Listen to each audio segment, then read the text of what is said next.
Yeah. You gotta work.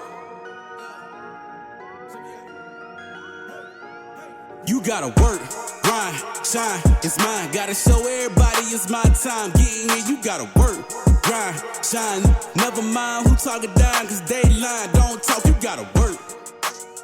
Welcome to Let's Talk with Carl Lee, where sports, culture, and community intersect. Join Carl and frequent co-host Hollis Lewis as they dive into engaging conversations with guests from all walks of life. Let's Talk is proudly presented by attorney Frank Walker. Real talk, real experience, real results. FrankWalkerLaw.com. Let the conversation begin on Let's Talk. Welcome, ladies and gentlemen, to Let's Talk with Carl Lee and my co-host Hollis Lewis. Hello. Let's Talk is presented by attorney Frank Walker. Real talk, real experience, real results. You can catch Let's Talk every Sunday at 1 p.m. and Thursday at 7 p.m. on 580 WCHS. Hollis, we ran into each other at Marshall's homecoming. Yep. And one of the interesting things, and ladies and gentlemen, Hollis and I had a conversation out front right prior to coming on the show, and this show may jump around quite a bit just because there's a lot of different things that we both kind of want to get in. And one of the interesting components to me, and we've talked a little bit about homecoming and the relevance of it. But I saw my roommate Clifford Wright, and he was dying to get to see my mom and my brother because he hadn't seen him in me and him hadn't seen each other probably since maybe 84 when I left Marshall. And so he hadn't seen any of the family, and he got close to my mom because he'd come home, stay with us, and he remembered my brother being young, and he was just dying to see them both. When you think about homecoming and as a football player, and which is kind of the same as what we call alumni weekend in the pros, right? What you get the opportunity to get back and see some special people. Like you might have had a full team, but there's a group of guys that you hung out with, if you want to call it that way, that you were with every day, man. And this group of guys that I was with this weekend, you don't get to be Carl Lee, the football player. You don't get to be, you don't get to be any of that. Who you become in that situation is Carl Lee at Marshall University. Carl Lee, the guy that I talk to, the guy that I talk crazy to, or push him shove him around. It's that kind of thing. And I don't know what the fan base does, that come back to homecoming, and maybe it's the same, but man, I don't think there's anything any greater than coming back to homecoming and seeing the guys that you spent almost every day, all day with them. I don't know if there's anything better than that. Yeah, homecoming is definitely just a special time. I mean, that was kind of, I've been to the parties at Marshall's homecoming before. This is probably my first time, at least the first time in a long time I've actually went to the game and did the tailgate and did all those sort of things. So like each homecoming I've ever been to, whether it's at State, Marshall, at Southern University, it's always a special moment, where you get to see the people that you haven't seen in a while, and you just get to, sort of stroll down memory lane and just reminisce about the special time that collegiate experience was, right? You get to see the guys, particularly if you play ball. Do you think playing? I don't really mean to cut you off, but no, that's all good. Do you think playing ball is different than, say, being a student and your friends that come back? I think it's a little different because our memories are maybe a little bit are somewhat different, right? Because if particularly, and I would say, I think it's special for any collegiate athlete that played on the team, right? Because you get to go back and hang with the people that you spent the most time with during that period. But specifically for football, like we didn't necessarily get to participate in homecoming other than just kind of being the show, right? So now that we get to participate, we get to hang out, we get to sort of, because you're not just strictly reminiscing about, you know, things you maybe did off the field, but you're reminiscing about those games and things on the field. So it's definitely special, and just to see where everybody's, you know, at now in life, you know. On Thursday, I think I went down Thursday night. No, I went down Friday night and I got back home at about 2:30. Saturday, when after the game, I probably didn't get home and get in bed until about 4:30. That is so far off of my path. So you get to do stuff like that, yeah, yeah, and that's kind of what happens in that situation, because you're not. Time is just passing, and you're laughing and joking and reminiscing, and you know. And one of the interesting things that always comes up, it seems to be around homecoming and guys coming around, is the difference in the current situation, you know, versus what it was. Like, you know, is things look? How do things look now compared to how things used to look? And there's nothing true at State, baby. State. I mean, that's one of the points of conversation always. Everywhere. Just how upgraded the facilities are, and just how nice it looks, and what it would have been like to play, you know, this or that. And and kind of while we're on this, let me say this, like, how do you think, like, just sort of with the movement of college football now? I mean, I seen a kid the other day, and he's not necessarily a superstar athlete, or superstar football player. I mean, this kid's literally played at like 4 or 5 different colleges. So, like in 20 years, with kind of the scenarios that are happening now, do you think like the face of how those homecomings will be different? I absolutely do think I think it's going to be different, because so if I'd have gone to Marshall, then went to somewhere else, I went to App State, then went to Furman, or somebody like that would have been in our conference. Yeah. Like, when homecoming shows up, what groundwork do I have to go back? You don't. It's like you don't build a connection with the school. Because or those guys, they may know you. See, I think it's even more important, because if you come to the game, man, you're looking for your guys. Yeah. And when you came over, bro, I'm with those dudes. Yeah. Like, I'm with those guys. Like, and there's other dudes in the bleachers in their group. Yeah. Do you have a group if you play one year? Maybe not. I just don't know, because it's like a lot of those guys, they're not even there for the year, right? So you may come in the summer. Yeah, you play a season. That's what I'm saying. Yeah. So you may come. I'm talking about a calendar year, right? So you may let's say you come in June or July. You practice with the team. You do summer workouts. You go through the season, and then some of those guys in January, they're gone. Yeah. So it's going to be curious to see in 10 years how this thing is going to, just not just homecoming, but just sort of the environment. Like, even if you went to 5 different schools and you made it big, you got a lot of money. Like, who do you give to first? Like, like how does those things work? Like, how do those relationships carry on? That's crazy. And I did not, even when we were talking about going here, that was something that was totally not in my thought process, because like every one of those guys, I played the maximum years possible with them. So let's say some 4, some 3, some 2, you know. But even the guy who maybe came in 1 year, he finished Marshall. Yeah, and it was already a history before him. Yes, he already had to catch up on, right? He already knew. That guy that I might have played 1 year with maybe with freshmen, and I was a senior going out. What they remember is I was there, somebody else was there, we had a class, and we likely probably hung out with them at some point in time. Yeah, man. It's like, college is such a special time. It really is, and I think that, particularly like if you play a sport, you play football for us, it's a special time because, you know, not only on the field playing and doing those things, we're living college students. We're living a collegiate life. And I think that sort of thing is just kind of gone. And I don't know if we'll ever replace it. I don't know how those guys are going to like turn out once the career is over and they have to actually enter the marketplace and, you know, get careers and jobs and different things of that nature.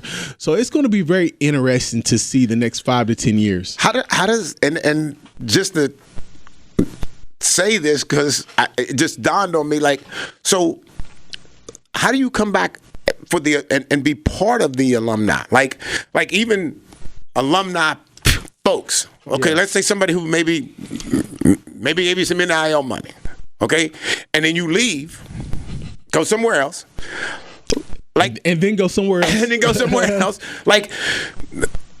What are you like? Who are you befriending? Like, where are you?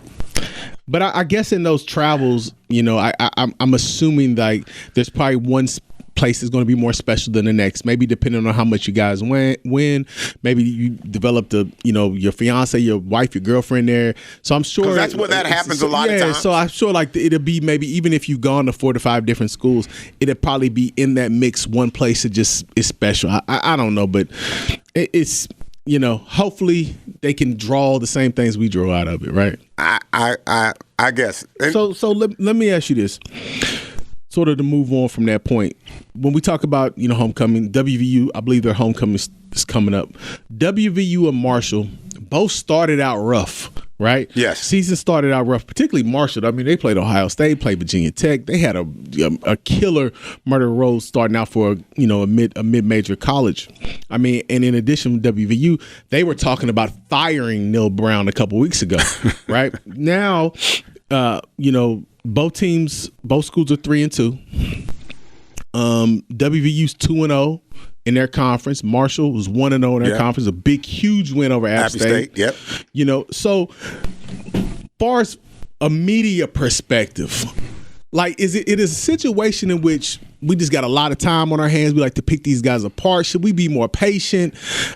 And the second part of that question is like, kind of, how do you manage that as a player and type of coach?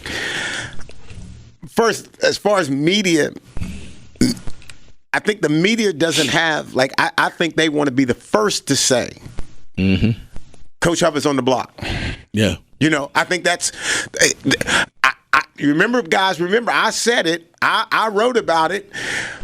But at the end of the day, you know, there's no certainty. You can think that, it can look that way. But all of a sudden, because again, to your point, when you're reading out that opening season for Marshall, that was no joke. Yeah, we're rough. I mean, I don't know who thought they were going to win any of those games. You know, I'm sure that Coach Huff didn't. I don't know they beat, but they beat Virginia Tech before. They beat Notre Dame before. That. So I get that. You never know. I get that. And again, I'm not sure he knew he was going to win those games. And he ended up. I'm not saying he didn't think that they could. There was some possibility. Yeah, he knew it was going to be tough. Yeah, but he knew tough. It was going to be tough. Yeah. And then all of a sudden you get in that game, and then like, oh, we can win this game. You win that game. Now, you turn around and here you go playing Ohio State. Whew. You know what I'm saying? And like, but then you jump in your conference. You know, one game in against App State. Who is a good team? Who's a good team? And you never know what they might pull out. A really good team. And you get 50-some on them. Yeah, and beat them down. On homecoming. You know, now, there's some question about defense. You know, they gave up, 30-some points. 30-some points. So, but that's a good win. Yeah, 100%. That's a good win. And let me just say this, like going to Marshall Stadium, Marshall State has a great stadium. Like it's not necessarily a bad seat in the house. It's a good viewing from any angle. The crowd was into it, so it was a good environment down there. I'll say that. It is not Old Fairfield Stadium. I can tell you that. But like even to your point, you know, when we talk about Neil Brown, I mean, literally they were talking about firing this man a couple weeks ago. Now you're finding yourself 2-0 in the Big 12, and not to say that this matters. is going to happen. That because again, You win out the Big 12, guess where you at? You in the playoffs. Yes. And I'm just saying, like, when you look at this schedule, when you look at who's in the Big 12, WVU might have a legitimate shot. I mean, because you talk about Texas Tech, Baylor, Iowa State, Colorado, Arizona State, Cincinnati, UCF, Utah, Houston, TCU, Oklahoma State, which they already beat, Baylor, Kansas, which they already beat. They could win some games in this conference, and we may not be surprised if they find themselves in a position to compete for a conference title. I mean, they're literally there now. When a couple weeks ago we're talking about firing the man, start all over. I'm going to make the case that he loses a game, and if he goes into the conference and starts and was on a streak of losing and lost a couple, yeah, but he might not be there. I could agree with that. I mean, and again, let's caveat: they beat Kansas and Oklahoma State, which are at the bottom of the Big 12. But the WVU was at the bottom of the Big 12. Yeah, because at that point you're assuming that you're there. Yeah. And again, both teams, Marshall and WVU, I think, I do truly respect both of the coaches. Yeah. And I think that they're genuinely liked by their players. And I think everything else is someone looking at it from the outside in. Yeah, and I think what we just talked about with the movement of collegiate football players, I almost think we have to take the opposite approach in that we have to be more patient now with coaches. I would agree with that. Because what you can, I mean, I think sort of the opposing argument will say, well, we shouldn't do that because they can just get players in. But I think that what we've seen is that doesn't always result in immediate wins because you just can't pick up 30 and 40 new guys, implant them and think, okay, we're just going to win. There's a maturation process that needs to be had. So we got to be patient, I think, with coaches now, particularly collegiate coaches. Well, and especially because when there's a change in coaching, usually why is that a change? It's not because they're winning, it's because they're losing. So you get rid of a coach, you bring a coach in, and your team and that team that he's coming into is sitting at the bottom of the barrel. Yeah. And now, how many years are you going to allow him? It used to be 3, and then we got to 4. If by 4 you're not looking good, we got to let you go. Yeah. I don't know if you can do that now because you got as many players leaving, like you said. Yeah. So you think what should be we should have less, or you got to give him more time? I think you got to give him more time to turn the program around. I think you got to give him 5-6 years, because it's too much movement and you don't get the opportunity to gel. I mean, we can, back in the days, you could get that freshman class. Yeah. They could be all your recruits, and you can bring them from pups to. And they're saying by the time you get them to junior senior year, we need to be seeing some change here. But now you don't have that because you got to plug and play. Rosters. I mean, these things are like Legos and Tetris, right? You got to recruit this. You got to bring these guys on. You got to redshirt this guy. I mean, it's literally playing like a big Jenga game where you have to figure out who are the correct pieces, who are the plug and play guys, and who are the guys that I have to bring along. And the scariest thing to that is okay. So I need a quarterback. Yeah, you're my quarterback. I hope, right? Yeah, I hope. Yeah.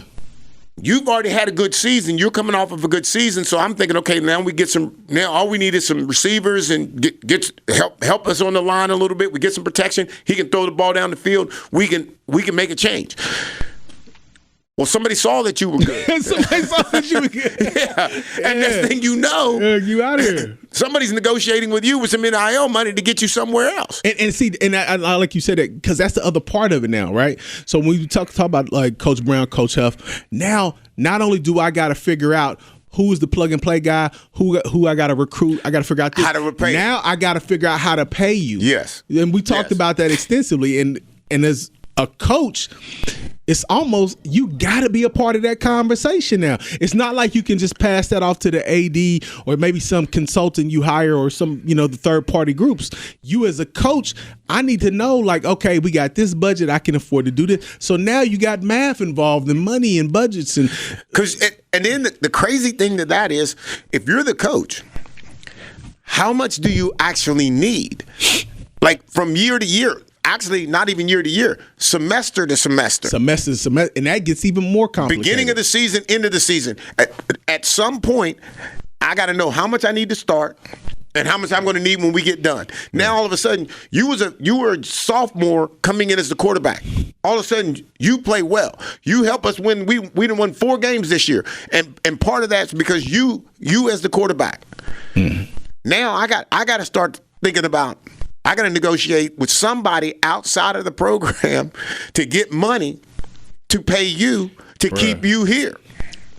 And that is so complicated. And the other part of that, which I've just now thought about, even to that point where, you know, if I am the quarterback on this team and, you know, maybe I had a decent, solid, you know, good season, and now the coach is saying, well, look, these are the points of your game where we can get better. So this is the stuff, these are the things you need to work on in the offseason in order to flourish for the next season. And I leave. Now he got to start with somebody else. He got to figure out how to evaluate that person. And because he didn't have this spend enough amount of time they spent with me, you don't even know what this person needs. So now basically what I'm saying is, you know, your off-season program is dramatically affected. Right. And then and this is just, again, as players as former players, we're sitting here thinking this through, and as we talk about it, it brings up another point. Because I'm automatically thinking the moment you put me as the starter, and I've already made a couple plays and I become the starter, I'm already talking about, okay, where's my money? Where my money? Like, you know, the quarterback from UNLV, yes, right? Yes. He came in under the precipice that they were going to give him some money. He balled out. Now, the 3 games in, now he like, let's negotiate this thing. Yes, I don't want this $3,000. Y'all got to come up with something. And you just and the reality to that is sometimes that's not necessarily always possible when you start talking about Marshall or WVU. It may be somewhere else. And it may be at those schools. I'm just saying. Or even if it is, it just may not be to the degree that another school can afford it. Exactly. Because even a smaller school, heck, if you just got a couple boosters with these pockets who love the football team, it could be a no-name school that we're not even familiar with that could possibly pay you more. Right? Yes. So I just think that and I'm not blaming the player. Yeah. Because if I was in that situation, I know, you know, I'd be asking for my money, you know. Yeah, I need me some of that. Yeah, I got to get some of that. And the other thing that creates, it creates division, because let's say you're the quarterback. Okay? So we're supposed to know that you're going to make the most money. But let's just say you're a sophomore going into your junior year, hadn't started before. I'm a junior, and I didn't started since a freshman, and I'm playing DB. They give you $50. Yeah. And I'm getting 10. Yeah. That can't work. y'all gotta bring me up. I mean, he just started. You gotta bring me up. Yeah. If you can't bring me up, I gotta go somewhere. Yeah, and then I think just kind of lastly, it also creates like this inequity, right? Because I think that like a guy like Arch Manning, who is the nephew of Eli and Peyton Manning, right? He's from the Manning tree of quarterbacks. He's in a situation in which he don't really got to worry about money, right? He can just kind of go out there and play. He can afford to be a backup. He can afford really to take his time to mature, to really walk into the position instead of sprinting and then really not getting all the tools and lessons that need to be had. So he can actually afford. Think about this. He can afford to be a backup. Yes. You see what I'm saying? Yes. And he can afford to really take his time and then, you know, go into the NFL when it's his time. Where another kid who's not in that situation, who may be equally as talented, that kid can't necessarily afford to be a backup. That kid can't afford to go to school that can't finance him in a way that's going to be not only feasible for himself but his family. Am I able to think that I'm financially secure enough to I'm the lowest. I'll just take the lowest amount on the offense just because I don't need it. But what I'm saying is that if you're Arch Manning and your goal is to get to the, I'm just assuming that's his goal is to get to the NFL. What I'm saying is that at this point, as a sophomore, freshman in college, money's not necessarily the factor. You see what I'm saying? Where I think another kid who was like maybe a backup at Texas, maybe you making 20, 30 grand. And now you're a good backup. You're, like I said, equally as talented. And then like Kansas State say, hey, man, we'll give you $1 million. That kid's probably going to go to Kansas State. Right. And You're saying he's not. Yeah, and Arch Manning doesn't have to because money's not necessarily the driving force. And that kid who can't afford to be that backup, as I just said, going to go to Kansas State and may find himself in a worser situation. Can the kid football-wise? Can the kid? Because if I'm getting 20 and I think I'm better than you and you're getting 25, I'm mad. But you know what I'm saying? Yeah. So is the money kind of the king? Is that making the king? Like whoever's getting the most money, you're the king. So I don't necessarily think it I don't necessarily think that, but what I do think is that depending on your situation, right? If you got a situation at home where maybe you come from the projects or you come from a trailer park or you just come from a very low socioeconomic area, then there has to be a consideration because you can't walk around, to your point, you can't walk around and maybe barely afford to pay your campus rent or you ain't really got no car or you just really don't have enough money to sustain yourself because your family can't afford to send you. So if you're in a situation like that where maybe you barely scraping by, you make it 20, 30,000 and then somebody just says, hey, this other school says, man, I'll give you $500,000. What you gonna do as 18, 19-year-old kid? Yeah. You going with that? I mean, to the car analogy, like how many times did you jump into somebody's car, whoever had a car? I was fortunate enough to have a car.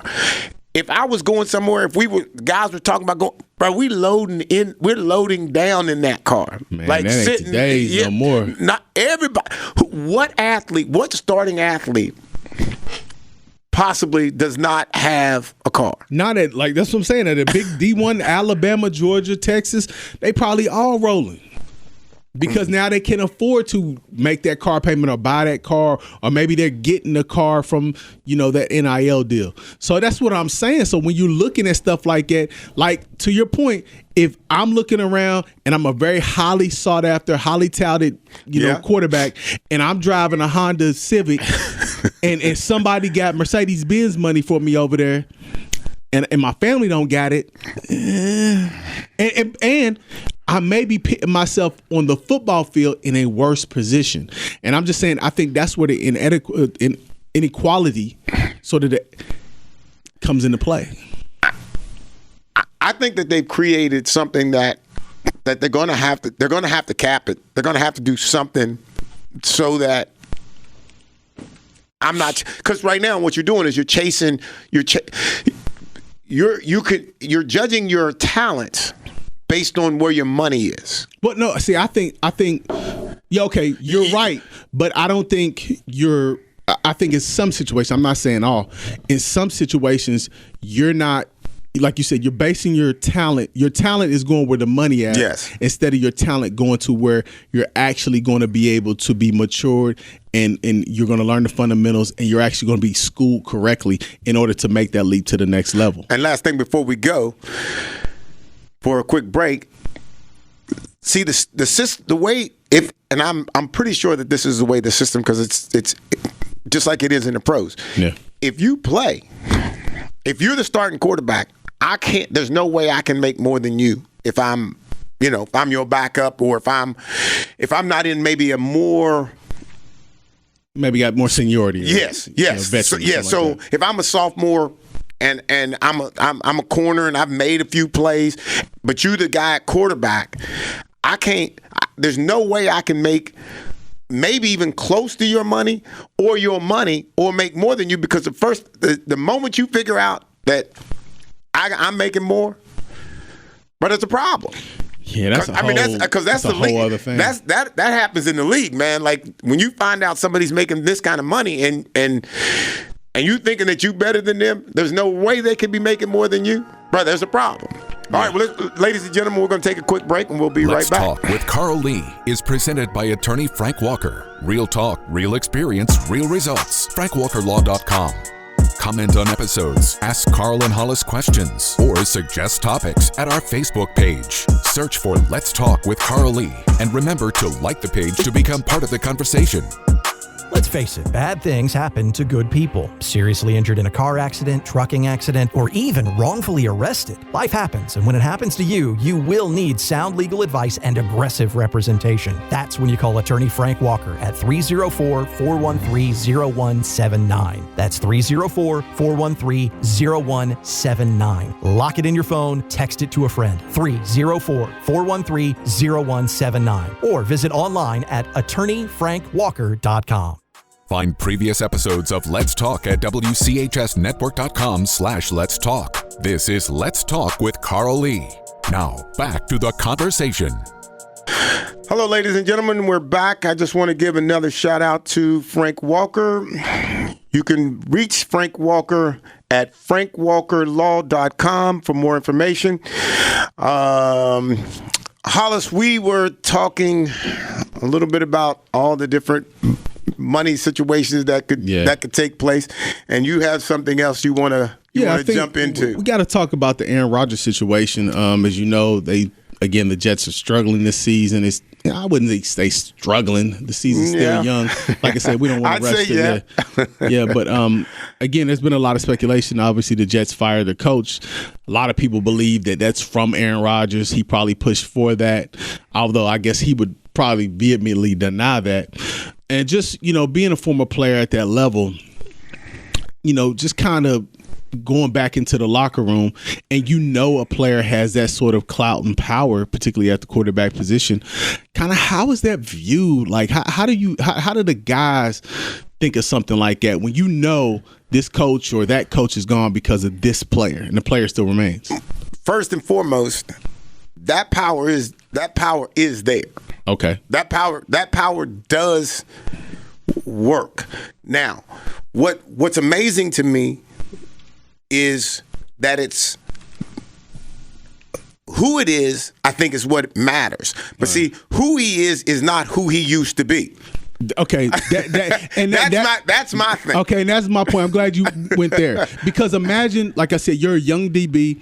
Maybe you're second, third year. You just signed a long-term contract, so 4 or 5 year contract. You signed it, and now you have this quarterback who's 40 plus, who's on definitely the downside of his career. He's probably got 1 or 2 more seasons left, and he gets throws. Or throws, and he gets the coach fires. Like, how does that play in your mind? Because here's the other thing. Okay, I'm the DB, second, third year. I like my coordinator. Yeah. I like my DB coach, which might not be on the staff. With a new head coach. Yeah. And the quarterback might not be there because he's probably going to retire soon. Right. So he's likely to retire, like you said, a year or two max, I think. Yeah. 2 max.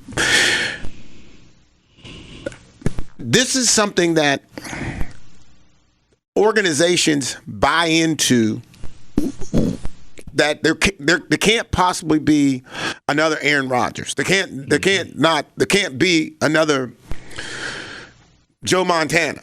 Mm-hmm. But what we see there are other great quarterbacks. They're all over the place. No, they're not Joe Montana, but they're something in their own right special. Yeah. And I think what happens is these guys, like, who's the guy who's going to walk up and say, "Hey, you got to go.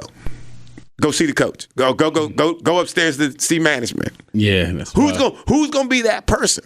Yeah. And do I think that that's a possibility of a player getting a coach fired? Absolutely. Because when I come to your team, I go to New Orleans, and New Orleans is not playing a lot of bump and run. Okay, like that's who I am. That's what I've been able to do. I don't have that power. I don't have that juice to say, okay, well, I need to be playing some man to man. Now we got to being able to play some man to man, but that was in conversation and all that kind of stuff. But imagine being Aaron Rodgers. Yeah. And he wants the whole change. Yeah, and I'll say this in defense of Aaron Rodgers, when we look at the coaching situation and we look at kind of what happened to Zach Wilson after Aaron Rodgers got hurt last year, and then and sort of the failure to bring a veteran in to try to salvage what the season was, because they had a dynamic defense last year. So I think maybe management ownership can probably justify the firing based on what happened last year and kind of what's happening in the beginning of this year. But if it was the case that Aaron Rodgers pushed for the coach to go, I think that's a failure on management, because I can't let you as a 40-plus-year-old downhill quarterback decide my immediate and long-term future. I don't know this for a fact, but in the draft, what did they do in the draft? Because you got a 40-some-year-old quarterback. I don't know if they drafted a quarterback. I was going to say. I don't think so. So you're putting and why would you not draft a first round pick? Because if you draft a first round pick and you're gonna pay him, that puts pressure on me. Because if I'm the quarterback, now you got to pay this dude a bunch of money. You paying me already. Yeah. I'm your guy. Yeah, but you ain't got that much longer. You know what I'm saying? It's like what people clown what Atlanta was doing, right? They had Kirk Cousins. They drafted the kid out of Washington. Why would you do that? Well, they know Kirk Cousins probably ain't got but 2, 3, 4, maybe 3 years, and they can bring this kid right along. And he hasn't won. Yeah, he hasn't won anything. He hasn't won. He just is not that guy. So, can we get an experienced guy to maybe make us a little bit better? And then when we get into the draft, now we can go into the draft and get us a quarterback. So you saying the Jets should have probably got a first round big name quarterback? Absolutely. I can't disagree with you on that. Why would you not? But the only reation you wouldn't is because of Aaron Rodgers. Tell me why you wouldn't go get a quarterback. Aaron Rodgers didn't. Aaron Rodgers. And that's crazy. I don't know if I'm in like kind of management ownership position. I to have some quarterback like Aaron Rodgers, definitely you think you can have some things going. But you got to plan for the future, right? But for the quarterback who's the dude, right? Mm-hmm. Like I'm still here. Now, if you tell me like, look, we're going to draft a quarterback first round, because we want him to be under you for a couple of years. Mm-hmm. Okay. Similar to what Green Bay did with Jordan Love. Yeah. That makes sense. Maybe that makes sense to him. And I would say it's more imminent now because you're a 40-plus-year-old quarterback and you ain't got that much time. You maybe have this season and another one. And really, truthfully, it just may be this season. And we got to start looking elsewhere. If you're in Minnesota and Mike Lynn is the general manager, bro, you ain't having that conversation with him. You ain't even walking toward his office to even think that you might have that conversation. Bro, he's going to draft. He's going to make it to the point. If he thought we need, he's management now. Yeah. Like if he thinks we need a quarterback, bro, we're gonna end up getting a quarterback. If we need DBs, we're gonna get DBs. He don't care. He wasn't caring about who's gonna get hurt, whose feelings are gonna get hurt, because we bringing this guy in.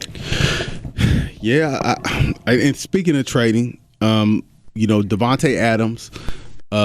Aaron Rodgers' former teammate in Green Bay, now Oakland Raider, and it's from all speculations looks like he's demanding the trade. He's a wide receiver, was an all-world wide receiver when he was with Green Bay with Aaron Rodgers. Kind of what is the thought process behind that? Being a former player and you just being in a situation that's just not going anywhere. You probably don't like the system, the head coach. From a business standpoint, do you kind of just have to get out of there to sort of preserve your career so your numbers don't totally just dip down?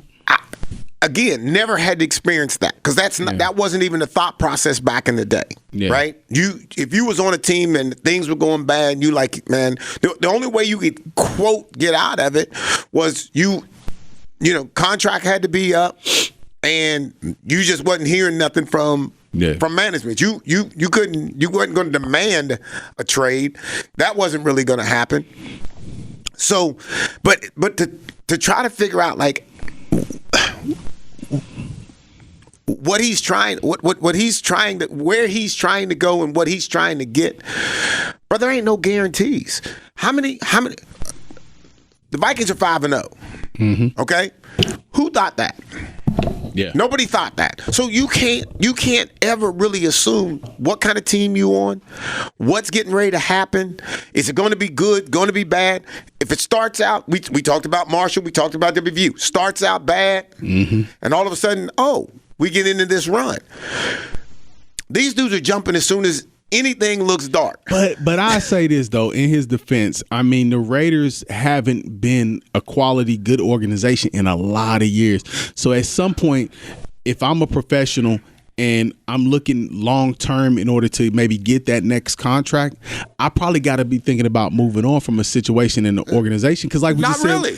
but if you're not going to be at your full potential at that particular organization, you may want to think about moving on. Particularly if you're losing, you're not getting your numbers. You know how that goes as far as business and contract wise. Yeah, I mean, we've seen Randy Moss not necessarily struggle, but it wasn't a great time with the Raiders. That just doesn't seem to be the landing spot for these top wide receivers. Well, and I think, and part of that again, the Raiders may be in this place of where they're not really throwing money around. Yeah. And if you're not a team that's not throwing money around, there's no reason for you to bring in that top dog player, because he's going to demand some money. But but I think he also may demand just to be on a quality organization too. Because, I mean, how much does that come into factor? Like I said, because I think you're going to make the money regardless, right? Now, again, how much you make is determined, on your contract. My reason to go to New Orleans, and I had a couple teams that were out there. Even Pete Carroll was wanting me to come. He was with the 49ers. Okay. And my issue was, like, I don't want to go anywhere and have to not necessarily fight for a position, or that that you're going to bring me in and turn around and say, oh, well, he's old. He ain't better than what we got, and we're going to cut him.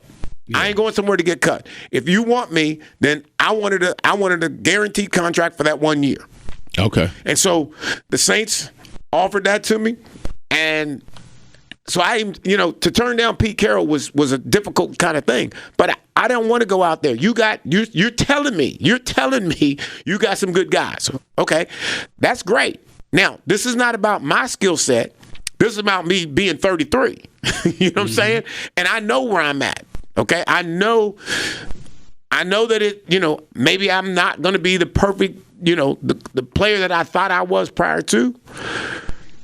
But I don't want to go out there and then you send me home. So I guess what you're saying, it really depends on where you're at in your career. Yes. Because again, if you're looking at the sort of the tail end of the career, do you want to go somewhere where I can stack up as much as possible as far as on the business side? Right. However, I think if you're Davante Adams, where you're sort of in your prime of your career, you may be thinking, hey, I want to go to a good organization where I got a chance to catch a lot of balls and win. But that team might not need you. I don't know. You always need a Davante Adams, man. I mean, I see what you're saying. They might not have room for you. May already have what they have, but yeah, because what's going to happen is somebody's got to go. Yeah, somebody's got to go. Now, you might not have a guy who's him, but you may have a guy that you think, man, it's going to be, he's going to be great in a couple years. Okay, now what are you going to do with him? You ain't going to cut him? And what's he going to do? Because it ain't about really the ownership now, because now it's that player that you're going to replace him with. What is he going to do? Right, he's leaving. Yeah, I mean, it's trades. He ain't coming in. The issue with those kinds of trades, what team do you know don't have a number one? I mean, every team got a number one, but they may not be the number one. But they think that. Okay. They think that, and they're getting paid that. Yeah. So why are we bringing him in? Why am I going to bring him in? Because it's going to, because again, like you said, it's business, right? Yeah. Business is money. So now the question will be, who will be willing to throw that money out there? Yeah, and I mean, he turns 32 this season, which 32 now is a little different than 32 back in the day. Yes. Because of how they treat their body and different things of that nature. I give you that. He's making $17.5 million a year, scheduled to make $36 million in between 25 and 26, 2025, 2026. And again, to that point, if somebody's going to be willing to pay, and if somebody's going to pay that. Because he's originally signed a $72 million contract, which is not fully guaranteed. So, I mean, yeah, there's a lot to consider now. Like I said, because you can't even just consider whether he's number one receiver, how he fits in, blah, blah, blah. You have to consider taking on that contract, too, or something similar to it. Absolutely. And again, to the guys that you've already paid. Yeah. I think that becomes a huge challenge, just simply because, you know, we don't have to do this. Yes, you know what I'm saying? We don't have to do this. And if we do it, what does it do? Does it mess up the chemistry? Mm-hmm. And again, chemistry is one of the things that I think is under the rug when it comes to money, because some of these dudes are only out here for the money. Yeah, and I'm not even saying, they want to make it their business, right? Yeah. So I want to go to the highest bidder. Okay, that's fine. But if you're on the other side of that, I don't want to just get a guy who just wants to get money, even if he's good. I need chemistry. Because what is my goal? Is if my team if the goal is to go to the Super Bowl, but I don't need that knucklehead guy just because he's good. Yeah, I mean, that's another factor to consider as well. Not saying, Adams is a knucklehead. I'm not saying that, but I'm just saying you don't even want to create a situation where a guy's coming in and his expectation is he's going to be the number one guy, and maybe he's not going to be. Maybe he's not going to be your number one guy.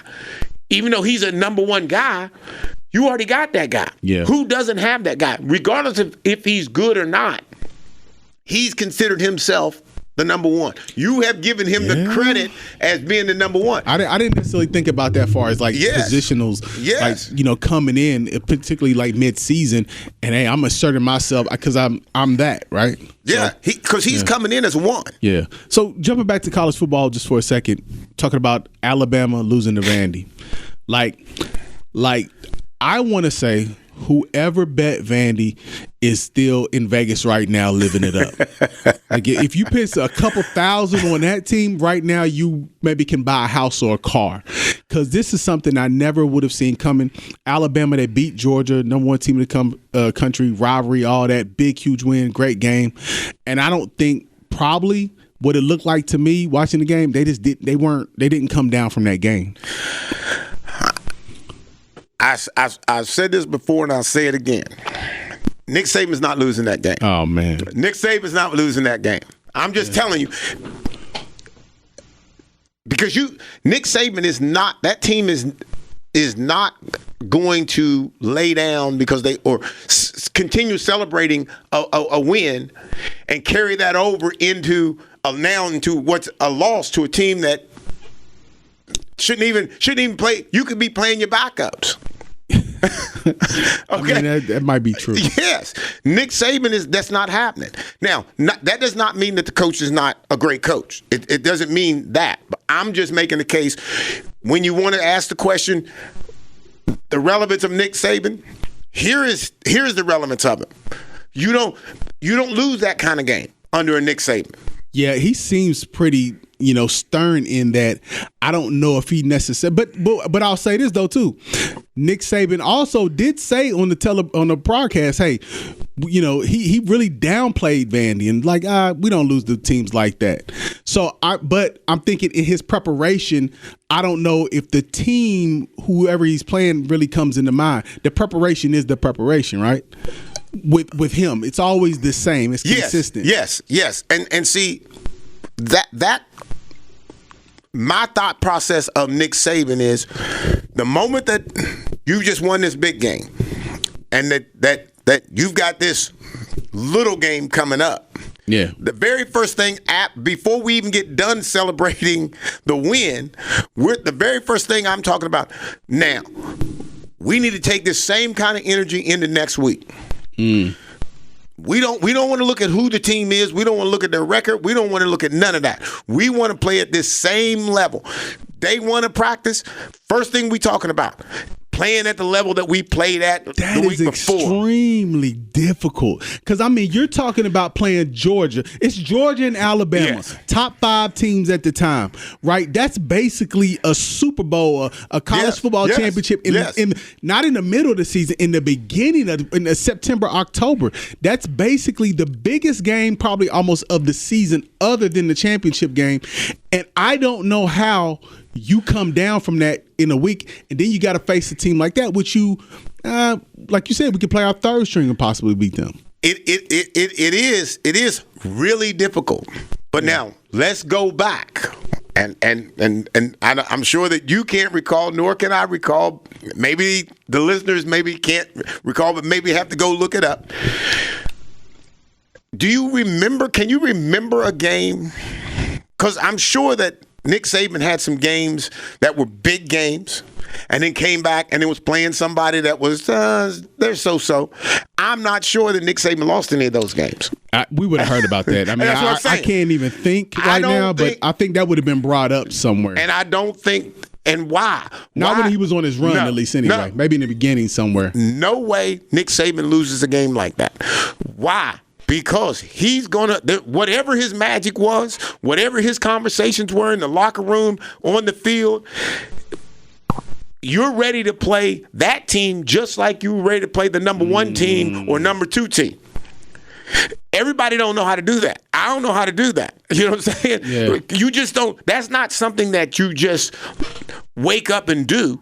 You have to have, that has to be who you are. And Nick Saban, to me, I don't think anybody can top all of the different things that he constructed in the coaching system, not just him, but his coaching staff. Yeah. And what he drew into his players, what he forced into his players, and how he made them play, and how they enjoyed playing, and how they understood who they were. Alabama. Okay? And Alabama does not lose football games to teams that they're supposed to beat. And they beat the teams that everybody thinks that they might not be able to. That's what we do here at Alabama. I'm sure that's not what he said, but I'm saying that, he might have said it similar to that. I mean, that ain't sound bad. That's who I think Nick Saban is, and I think his players bought that. You come in, you was with Nick Saban for 2 years. You come in and you get a whole nother kind of speech. All right, guys, this team's there's let's go. We can get them. That ain't enough. That ain't enough. That ain't enough to be Nick Saban. And see, this is why, for those who don't understand athletics, for those who don't understand sport, that's why a coach is critical. You gotta have the right. If you're winning games, we're talking about purely W's and L's. A coach in that is critical, because again, I think a lot of us who have coached before can probably get you up for the big game. Yeah. That's easy. That's the easy part. We can get you up. We can do all the preparation.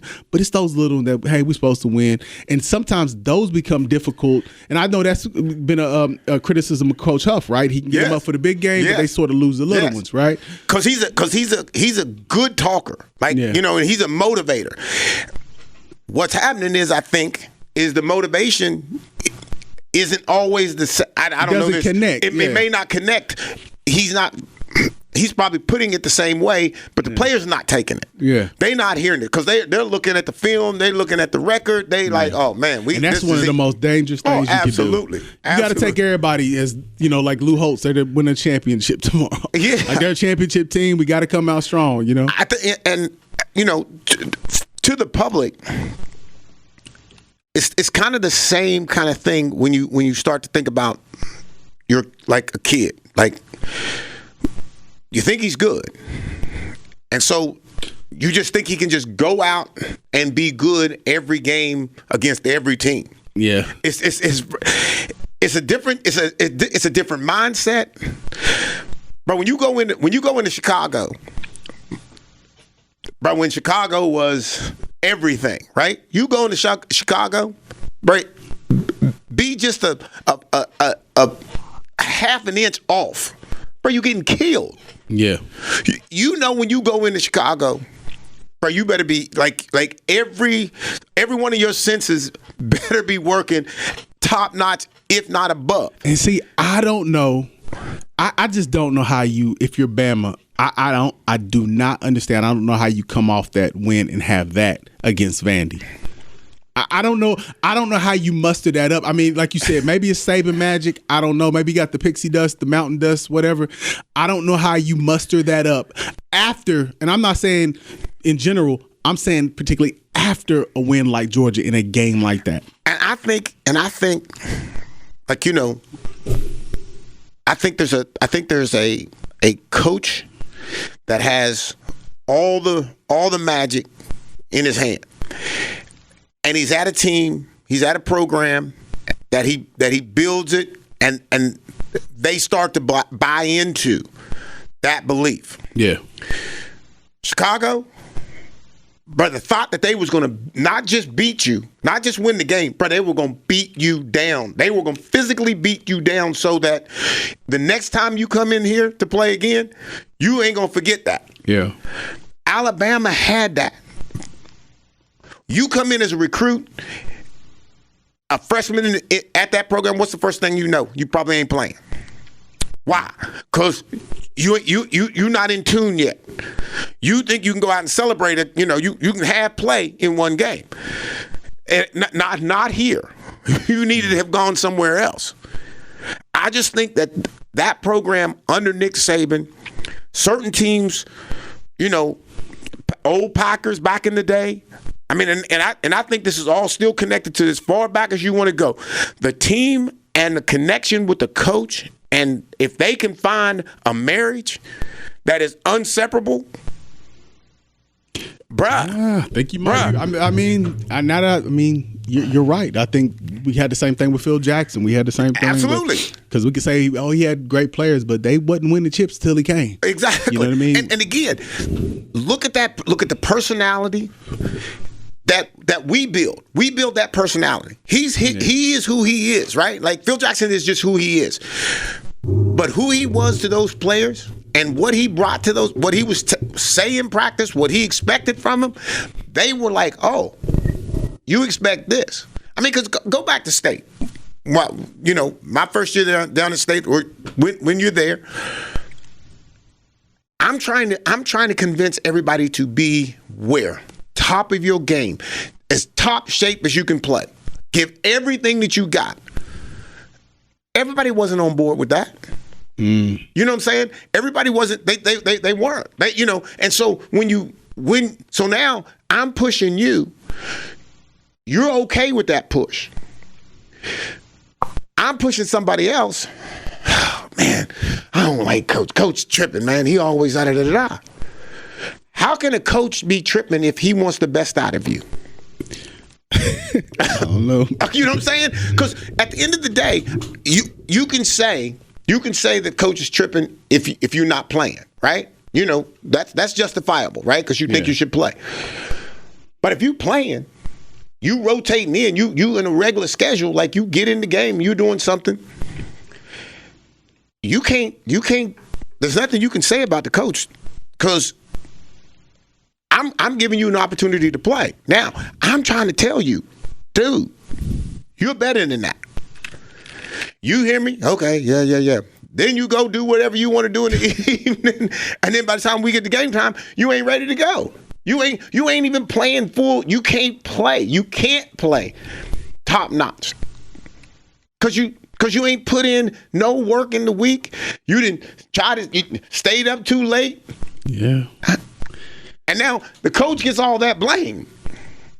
But I mean, that's the game, right? That is the game. So I mean, to your point though, I think you might be right, man. I think at the end of the day, Saban was probably the missing piece to that game. Yes, sir. And it doesn't mean that this team won't be a national champion. Yeah. I don't know now. But and you know who else is not thinking that? The other teams that they play. Yeah.